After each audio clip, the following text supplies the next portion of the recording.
বন্ধুরা কেমন আছেন আপনারা সবাই? আমিও খুব ভালো আছি। আপনাদের সবাইকে স্বাগত জানাই আমার রেশমি খানা চ্যানেলে। আজ আমি আপনাদেরকে পনির ভুর্জি করে দেখাবো। অনেকেই অনেক রকমভাবে তৈরি করে, আমিও করেছি আমার নিজের স্টাইলে। এইভাবে একবার তৈরি করে দেখবেন, ভীষণ ভালো লাগে খেতে। তাই কিভাবে আমি তৈরি করছি সেটাই আপনাদের দেখাবো। আর যারা আমার পুরনো বন্ধু এখন আমার সাথে রয়েছেন তাদেরকে আমি অনেক অনেক ধন্যবাদ জানাচ্ছি আমার সাথে থাকার জন্য।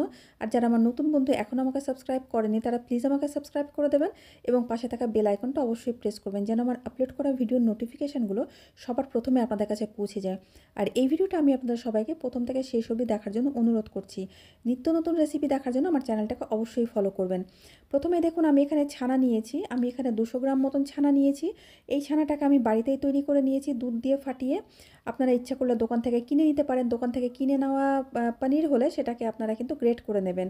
তো এখানে আমি ছানাটা প্রথমে নিয়েছি, ছানাটা নিয়ে নিলাম। এবার আমি একটা মশলা তৈরি করে নেব ভুর্জি করার জন্য। তার জন্য নিয়ে নিলাম আমি একটা প্যান বসিয়ে 1 চামচ নিয়ে নিলাম গোটা ধনে, আধা চামচ নিয়ে নিলাম গোটা জিরে, আধা চামচ নিয়ে নিলাম গোলমরিচ, দুটো নিয়েছি ছোট এলাচ, একটা নেব আমি বড় এলাচ, আর 4টে নেব আমি লবঙ্গ, আর নেব আমি 3টে শুকনো লঙ্কা। এই সমস্ত উপকরণগুলো একসাথে খুব ভালো করে আমি রোস্ট করে নেব 3 থেকে 4 মিনিট সময় নিয়ে। গ্যাসটাকে মিডিয়াম ফ্লেমে রেখে আমি রোস্ট করে নিলাম। রোস্ট করে নেওয়ার পর তারপর আমি মশলাটাকে ঠান্ডা করে নিয়ে একটা গুঁড়ো আমি করে নেব মিক্সার জারে দিয়ে। তো আমি এটাকে গুঁড়ো করে নিয়েছি। এবার আমি প্যান বসিয়ে আবার আমি দিয়ে দিলাম কিছুটা পরিমাণে সাদা তেল। তেলটাকে আমি চারিদিকে ছড়িয়ে দিয়ে একটু গরম করে নিলাম। গরম করে নিয়ে এবার এর মধ্যে দিয়ে দিচ্ছি আমি একটা পেঁয়াজ কুচি। বড় সাইজের একটা পেঁয়াজকে আমি খুব ভালো করে কুচিয়ে নিয়েছিলাম। কুচিয়ে নিয়ে পেঁয়াজ কুচিটাকে দিয়ে 1 মিনিট মতন নাড়াচাড়া করে এর মধ্যে দিয়ে দিচ্ছি আমি 1 চামচ মতন রসুন কুচি, 1 চামচ মতন দিয়ে দিলাম কাঁচা লঙ্কা কুচি। রসুন আর কাঁচা লঙ্কাটাকে দিয়ে 2 থেকে 3 মিনিট একটু পেঁয়াজ আর রসুন কাঁচা লঙ্কাটাকে নেড়ে চেড়ে হালকা একটু ভাজা ভাজা করে নেব। খুব বেশি কিন্তু লাল লাল করব না, হালকা একটু ভাজা ভাজা হলেই হয়ে যাবে। যখন এরকম ভাজা ভাজা হবে পেঁয়াজটা, এর মধ্যে আমি দিয়ে দেব টমেটো কুচি। একটা মিডিয়াম সাইজের আমি টমেটো কুচি দিয়ে দিলাম আর দিয়ে দিচ্ছি আধা চামচ আদা বাটা। এবার আমি সামান্য একটু জল দিয়ে দিলাম যেন পেঁয়াজটা যেন পুড়ে না যায়। আর দিয়ে দিচ্ছি আমি পরিমাণ মতন নুন, পরিমাণ মতন হলুদ গুঁড়ো। এই সমস্ত মশলাগুলো দেওয়ার পরে আমি 3 থেকে 4 মিনিট সময় নিয়ে মশলাটাকে কষিয়ে নেব। টমেটোটা যেন খুব ভালো করে সেদ্ধ হয়ে যায় বা গলে যায়। দেখুন টমেটোটা আমার সেদ্ধ হয়ে গেছে, এটাকে আমি একটু ম্যাশ করে নিচ্ছি। ম্যাশ করে নিয়ে খুব ভালো করে আমি মশলাটাকে একটু কষিয়ে নেব। যখন এরকম মশলাটা কষানো হয়ে যাবে তখন আমি দিয়ে দিচ্ছি রোস্টেড মশলাটা, যেই মশলাটা আমি গরম মশলাগুলো ধনে জিরেটা আমি রোস্ট করে গুঁড়ো করে নিয়েছি, সেই গুঁড়োটাকে দিয়ে দিলাম। গুঁড়োটাকে দিয়ে আরও 2 থেকে 3 মিনিট নাড়াচাড়া করে পেঁয়াজ টমেটোর সাথে আমি খুব ভালো করে মশলাটাকে কষিয়ে নেব। মশলাটা কষাতে কষাতে যখন দেখবেন যে তেলটা পুরো ছেড়ে এসেছে, এরকমভাবে কষানো হয়ে গেছে, তখন এর মধ্যে আমি দিয়ে দিচ্ছি ছানাটা বা গ্রেট করা পনির, যেটাই বলুন আপনারা। তো আমি এই পনিরটাকে দিয়ে দিলাম। পনিরটাকে দিয়ে 2 থেকে 3 মিনিট আমি একটু ভালো করে মশলার সাথে মিশিয়েও নেব আর একটু কষিয়েও নেব। গ্যাসটা কিন্তু আমার মিডিয়াম ফ্লেমেই আছে। তো খুব ভালো করে আমি মশলার সাথে পনিরটাকে আমি মিশিয়ে নিয়ে এবার আমি দিয়ে দিচ্ছি আধা কাপ মতন গরম জল। খুব বেশি জল দেওয়ার দরকার নেই, আমি কিন্তু গরম জল এখানে ইউজ করেছি আধা কাপ মতন। জলটাকে দেওয়ার পর খুব ভালো করে পনিরটাকে আমি মিশিয়ে নিলাম এই জলের সাথে।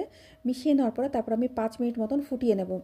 5 মিনিট ফুটিয়ে নেওয়ার পরে কিন্তু রান্নাটা আমার হয়ে আসবে। যখন 5 মিনিট ফুটিয়ে নেওয়ার পরে দেখুন যখন এরকম মাখা মাখা হয়ে আসবে পনিরটা, তখন আমি এর মধ্যে দিয়ে দিচ্ছি আধা চামচ মতন কাসুরি মেথি, যেটাকে আমি হাতে ক্রাশ করে নিয়েছি। হাতে ক্রাশ করে নিয়ে এটাকে আমি দিয়ে দিলাম আর দিয়ে দিচ্ছি আমি কিছুটা পরিমাণে ফ্রেশ ক্রিম। ফ্রেশ ক্রিমটা আপনারা আপনাদের পছন্দ মতন দিতে পারেন, এটা দিলে কিন্তু ভীষণ ভালো টেস্ট হয়, একটা ক্রিমি ক্রিমি একটা টেক্সচার আসে। তো ফ্রেশ ক্রিমটাকে দিয়ে আমি খুব ভালো করে নেড়ে চেড়ে আমি মিশিয়ে নিলাম। মিশিয়ে নেওয়ার পর রান্নাটা দেখুন আমার অলমোস্ট হয়ে এসছে। এবার আমি দিয়ে দিচ্ছি সবার শেষে ধনেপাতা কুচি। বেশ কিছুটা পরিমাণ আমি ধনেপাতা দিয়ে দিলাম। ধনেপাতা দিয়ে ধনেপাতাটাকেও আমি খুব ভালো করে মিশিয়ে নিলাম নেড়ে চেড়ে। মিশিয়ে নেওয়ার পরে রান্নাটা দেখুন আমার অলমোস্ট হয়ে গেছে। দেখেই বুঝতে পারছেন যে কতটা ক্রিমি হয়েছে আর কতটা সুন্দর হয়েছে দেখতে। এবার আমি নামিয়ে আপনাদেরকে সার্ভ করে দেখাচ্ছি। তৈরি হয়ে গেল আমার পনির ভুর্জি। দেখলেন তো কত তাড়াতাড়ি আর কত সহজে এটা তৈরি করা যায়। আর এটা দেখতে যতটা সুন্দর হয়েছে, এটা খেতেও কিন্তু অসাধারণ টেস্টি হয়েছিল। সেই গুঁড়ো মশলাটা যে দিয়েছিলাম আমি রোস্টেড মশলাটা, তার জন্য একটা আলাদা একটা ফ্লেভার এসেছিলো। একেবারে মানে অন্যরকম একটা ফ্লেভার, মানে যেটা না খেলে আপনারা বুঝতে পারবেন না। এটাকে আপনারা রুটি পরোটা কুলচা যে কোনো কিছুর সাথেই পরিবেশন করতে পারেন। আমি উপরে একটু ধনেপাতা কুচি দিয়ে গার্নিশিং করে দিলাম।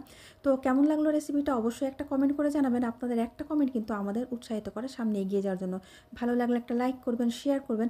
আর উপকরণ জানতে কোনো অসুবিধা হলে ডেসক্রিপশন বক্সে গিয়ে দেখে নেবেন, সেখানে আমার সমস্ত উপকরণ দেওয়া থাকে।